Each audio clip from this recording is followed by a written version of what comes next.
మాజీ సర్పంచ్ పల్లివాడ రామన్నపేట మండలం కాంగ్రెస్ గెలిచి ఒక 20 సంవత్సరాల సంది చేస్తున్నాం. పార్టీ పనిచేస్తున్నాం. ఇప్పటికైనా కాంగ్రెస్ పార్టీలో ఉన్నాం. కాంగ్రెస్ పార్టీకి పనిచేస్తున్నాం. కాంగ్రెస్ పార్టీ మనకి 6 గ్యారంటీ పథకాలు ప్రవేశపెట్టింది కదా, చెప్పింది కదా, వాటి మీద పైన స్పందన ఏ విధంగా ఉంది మీ గ్రామంలో? మా గ్రామంలో బాగానే ఉంది. అభివృద్ధి కూడా మంచిగానే జరుగుతుంది. ఇంకా 6 గ్యారంటీలో కూడా పని చేయాలని మేము కూడా కోరుకుంటున్నాం. వాళ్ళు చేస్తామని హామీ ఇస్తున్నారు.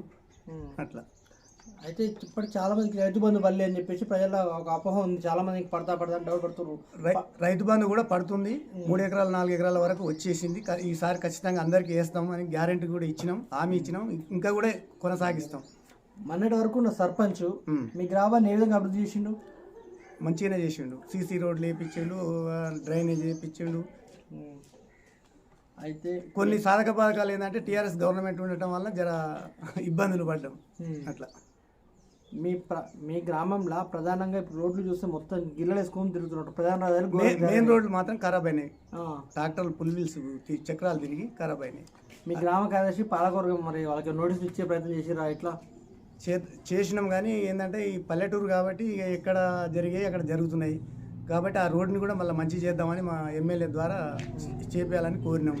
చేస్తానని కూడా హామీ ఇచ్చిండు. ఈ మధ్యకాలంలో గెలిచిన ఎమ్మెల్యే వేముల వీరేశము మీ గ్రామానికి ఏమన్నా నిధులు కేటాయించిండు? 10 లక్షలు కేటాయించిండు. రేపు శంకుస్థాపన కూడా చేయబోతున్నాం. మీ గ్రామంలో గత ప్రభుత్వం ప్రతిష్టం చెప్పిన మిషన్ భగీరథ ఇంటింటికి నల్ల నీళ్ళు అని చెప్పేసి అవి మీ గ్రామానికి ఎంత మేరకు అందుతున్నాయి? మాటలే మిగిలిపోయినాయి కానీ మిషన్ భగీరథ ఏం అందియలేకపోయారు. మీ గ్రామంలో డబుల్ బెడ్రూమ్ ఇల్లు ఎన్ని వచ్చినాయి? ఏం రాలేదు. దళిత బంధు ఎన్ని యూనిట్లు వచ్చింది? రాలేదు. వాళ్ళ పేర్లే చెప్పడం కానీ ఒకటి కూడా ఏమి ఇవ్వలేదు. బీసీ బంధు ఎన్ని వచ్చినాయి? బీసీ బంధు కూడా ఒకటి ఇచ్చినా అని అంటారు కానీ అది ఇవ్వలేదు. అయితే మీ గ్రామంలో ఎన్ని డబుల్ బెడ్రూమ్లు ఉన్నాయి, ఎన్ని ఇందిరా మిండ్లు ఉన్నాయి? ఇందిరా మిండ్లే మొత్తం ఎన్ని ఉంటాయి?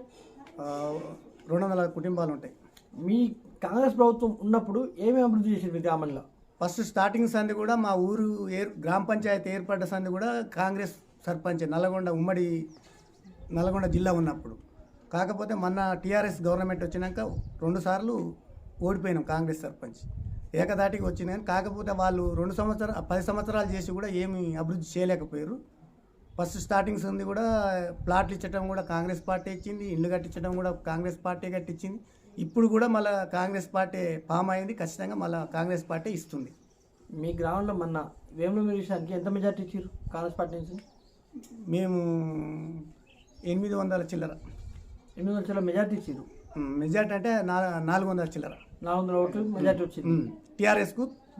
మీకు వచ్చేస్తాం. మీ గ్రామంలో మురికాల పరిస్థితి అది కరెక్ట్ బాగాలేదు. ఏడ అవపడట్లేదు, చూస్తానో అవపడట్లేవు. గత సర్పంచ్ మరి ఎందుకు చేయలేకపోయాడు? ఇక ఇదే అవకతవకల వల్ల ఇబ్బంది పడి చేయలేకపోయాడు. టీఆర్ఎస్ గవర్నమెంట్ ఉండి ఇబ్బంది పడిపోయాడు. అట్లా గత ప్రభుత్వం సర్పంచ్కి మరి ఫండ్ కేటాయించలేదా? కేటాయించింది కానీ అక్కడ లీడరే తీసుకోండు. మొత్తం లీడరే తీసుకోండు. సర్పంచ్ కూడా కావాలంటే మాట్లాడతాడు కానీ సర్పంచ్ ఏంటంటే కొద్ది రోజులు డ్రామా ఆడిండు. ఇక్కడ ఎమ్మెల్యే లింగేశ అయిపోయాడు, లీడర్ ఏమో దానికి కేటాయించండు. సర్పంచ్ని ఒత్తిడి పట్టి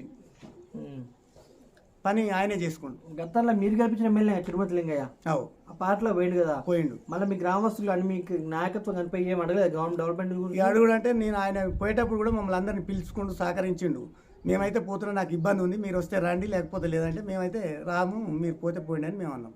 అంటే అప్పుడు కూడా ఏమన్నా అంటే సరే మీకు ఏమైనా సాధక బాధకాలు ఉంటే చూస్తా అని అన్నాడు కానీ ఏం చేయలేకపోయాడు. మీరు అసలు తర్వాత పోయి అడిగినాం.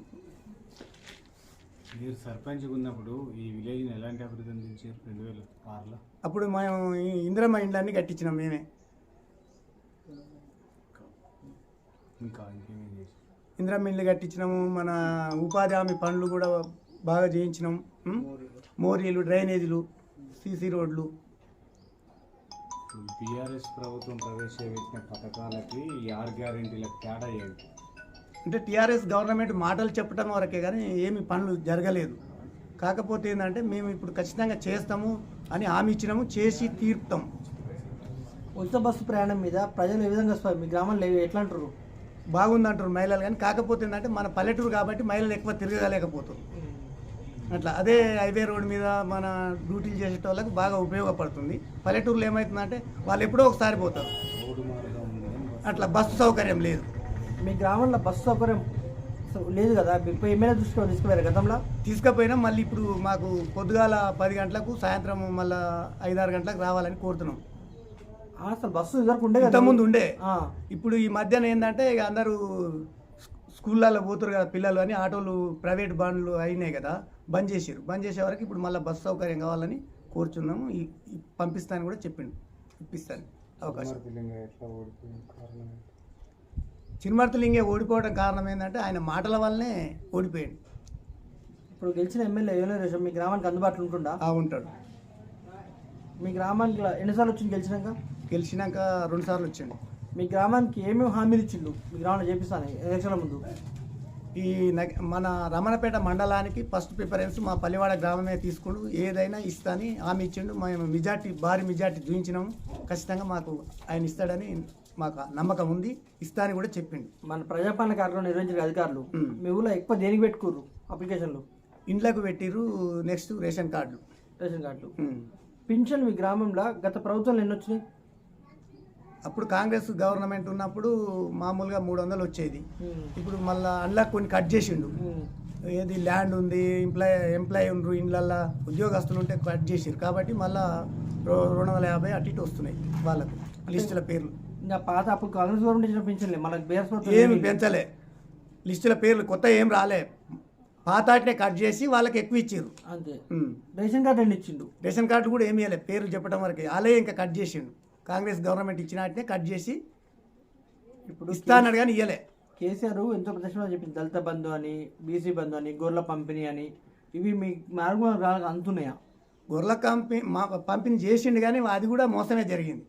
ఇక్కడికి వస్తున్నాయి, మళ్ళీ పోయి రిటర్న్ పోయి మళ్ళీ డబ్బులు కేటాయించుకోరు. అందులో డాక్టర్లు కొన్ని డీడీలు కట్టిన వాళ్ళకి కూడా రాలేదు. ఎంపీటీసీ పరిపాలన ఎట్లుంది మీ దగ్గర? ఎంపీటీసీ అంటే మాకు మున్పంపులో పల్లివాడ కలిసి ఒకటి కాబట్టి వాళ్ళు ఇంతో అంతో వచ్చిన ఫండ్స్ వచ్చినా అక్కడనే పెట్టుకోరు. మా ఆయాంలో ఒకటి ఎంపీటీసీ ఉమ్మడిగా ఉన్నప్పుడు ఒక 2 మోరీలు కట్టించారు, డ్రైనేజీ, 2 సీసీ రోడ్లు వేయించినాం. ఇక ఈ 10 సంవత్సరాల సంది వాళ్ళు మాకేం ఉపయోగపడలేదు, వాళ్ళే చేసుకోరు. మున్పంపుల గ్రామానికి మా దగ్గర అయితే ఏం చేయలేదు. రానున్న పార్లమెంట్ ఎలక్షన్స్, సర్పంచ్ ఎలక్షన్లు వస్తున్నాయి కదా, మీరు మీ గ్రామ ప్రజలకు, మీ మండల ప్రజలకు ఏం చెప్తాం అనుకుంటారు? మా మండల ప్రజలకైనా గ్రామ ప్రజలకైనా కాంగ్రెస్ పార్టీ తరఫున గెలిపించుకోవాలి. ఏది వచ్చినా మనం కలిసికట్టుగా పనిచేయాలి. మన అభివృద్ధి కూడా మనం కలిసి చేయాలని అనుకుంటున్నాం. ఏదైనా మనం ఏకదాటిగా ఉండాలి, చేయాలి. 6 గ్యారంటీ పథకాలు ఖచ్చితంగా అమలు అయితే అని చెప్పి భావిస్తున్నారు మీరు? ఖచ్చితంగా హామీ చేస్తాం, అవుతుంది. మా అందరికి కూడా నమ్మకం అనేది ఉంది. టీఆర్ఎస్ నాయకులు 6 గ్యారంటీలు పత్రాలకే పరిమితం అని చెప్పేసి అంటున్నారు. ఇది నిజంగా పత్రాలకే పరిమితం అవుతాయా, అమలు అవుతాయా? ఖచ్చితంగా అమలు చేస్తాము, చేసి చూపెడతాం. టీఆర్ఎస్ గవర్నమెంట్ ఏం చేసింది? పేర్లే చూపెట్టింది. లిస్టులో హౌసింగ్ లిస్ట్ అని పెట్టింది, దళిత బంధు అని చూపెట్టింది, ఏంది మన నెక్స్ట్ బీసీ లోన్ అని చూపెట్టింది. ఎవరికి కూడా ఇవ్వలేదు, పేర్లే లిస్టుల వరకే పేర్లు పెట్టిపోయారు. రుణమాఫీ కూడా పెట్టిపోయారు, ఏమి ఇవ్వలేదు. మేము అన్ని ఖచ్చితంగా హామీలు 6 గ్యారెంటీలు ఖచ్చితంగా చేస్తామని మాకు ఆ నమ్మకం ఉంది. రేవంత్ రెడ్డి మీద మాకు ఆ నమ్మకం కూడా ఉంది. గెలవంగా రుణమాఫీ చేస్తాం, సోనియా గాంధీ పార్టీ చేస్తామని చెప్పేసి చెప్పింది రేవంత్ రెడ్డి. అసలు దాని మీద ఉలుకు పలకలేదు కదా. ఇప్పుడు లేదంటే బడ్జెట్ పైసలు కావాలి కదా, అంతా కాల్ చేసిపోయాడు కేసీఆర్, మొత్తం ఊడ్చుకొని పోయాడు. మరి ఏం చేయాలి దాని గురించి? మధ్యాహ్నం 2 గ్యారెంటీలు అయితే అమలు అయినాయి కదా, ఇంకా ఇంకొక 4 గ్యారెంటీలు కూడా అమలు చేస్తాం. ఈ వారం రోజులలో 500 గ్యాస్ ఒకటి, 200 కరెంటు యూనిట్ల కరెంటు ఒకటి చేస్తాం అనేది నమ్మకం ఉంది. నిరుద్యోగులకు 15 లక్షల వరకు ఇప్పించే బాధ్యత కూడా గవర్నమెంట్ కాంగ్రెస్ ఫామ్ చేస్తుందని గ్యారెంటీ.